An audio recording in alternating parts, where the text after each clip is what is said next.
మహాశివరాత్రి విశిష్టత శివపార్వతుల వివాహగాథ. మన హిందూ పురాణాల ప్రకారం బ్రహ్మ, విష్ణు, మహేశ్వరులను త్రిమూర్తులు అని పిలుస్తారు. శివుడెప్పుడూ కైలాసపర్వతం మీద ధ్యానంలో ఉంటారు. పార్వతీదేవి జననం. హిమవంతుడికి, మేనకాదేవికి పుట్టిన కుమార్తె పార్వతి. ఆమె చిన్నప్పట్నుండి శివుడి నామాన్ని వింటూ ఆయనే తన భర్త కావాలని కోరుకునేది. పార్వతి తపస్సు. హిమవంతుడికి ఇష్టం లేకపోయినా పార్వతి పట్టుబట్టి కైలాసానికి వెళ్లి శివుడికి సేవలు చేయడం మొదలుపెట్టింది. తారకాసురుడి వరం. తారకాసురుడు అనే రాక్షసుడు తనకు శివుడి కుమారుడి చేతిలోనే మరణం సంభవించాలని వరం పొందుతాడు. ఆ సమయంలో శివుడు ధ్యానంలో ఉండటం వల్ల ఆయనను మేల్కొల్పడానికి దేవతలు మన్మధుడిని పంపిస్తారు. మన్మథ దహనం.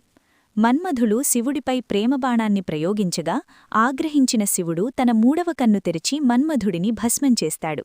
కఠోర తపస్సు, పరీక్ష. శివుడి అనుగ్రహం కోసం పార్వతీదేవి 60,000 సంవత్సరాలు తపస్సు చేస్తుంది.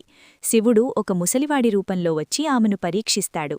ఒక బాలుడిని కాపాడటం కోసం పార్వతి తన తపస్సు బలాన్ని ధారపోస్తుంది. ఆమె నిస్వార్థ ప్రేమని చూసి శివుడు ప్రసన్నుడై ఆమెను వివాహం చేసుకోవడానికి అంగీకరిస్తాడు. కార్తికేయుని జననం.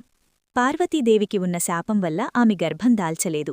శివపార్వతుల తపోశక్తి నుండి 6 అగ్నిగుండాలు ఏర్పడతాయి. వాటి నుండి కార్తికేయస్వామి లేదా షణ్ముఖుడు జన్మిస్తాడు. తారకాసుర వధ. చిన్నపిల్లవాడిగా ఉన్నప్పుడే కార్తికేయుడు తారకాసురుడిని అంతం చేస్తాడు. ఈ విజయానికి మరియు శివపార్వతుల కళ్యాణానికి గుర్తుగా మనం మహాశివరాత్రిని జరుపుకుంటాము. శివరాత్రి రోజున భక్తితో శివుడిని పూజిస్తే కోరిన కోలికలు తీరుతాయని నమ్మకం. పూర్వజన్మలో ఒక వ్యక్తి ఆకలితో ఉండి తెలియక చేసిన దీపారాధన వల్ల కుబేరుడిగా జన్మించాడని పురాణాలు చెబుతున్నాయి. వారణాసి, శ్రీశైలం, ద్రాక్షారామం, శ్రీకాళహస్తి వంటి పుణ్యక్షేత్రాలలో ఈ రోజున విశేష పూజలు జరుగుతాయి.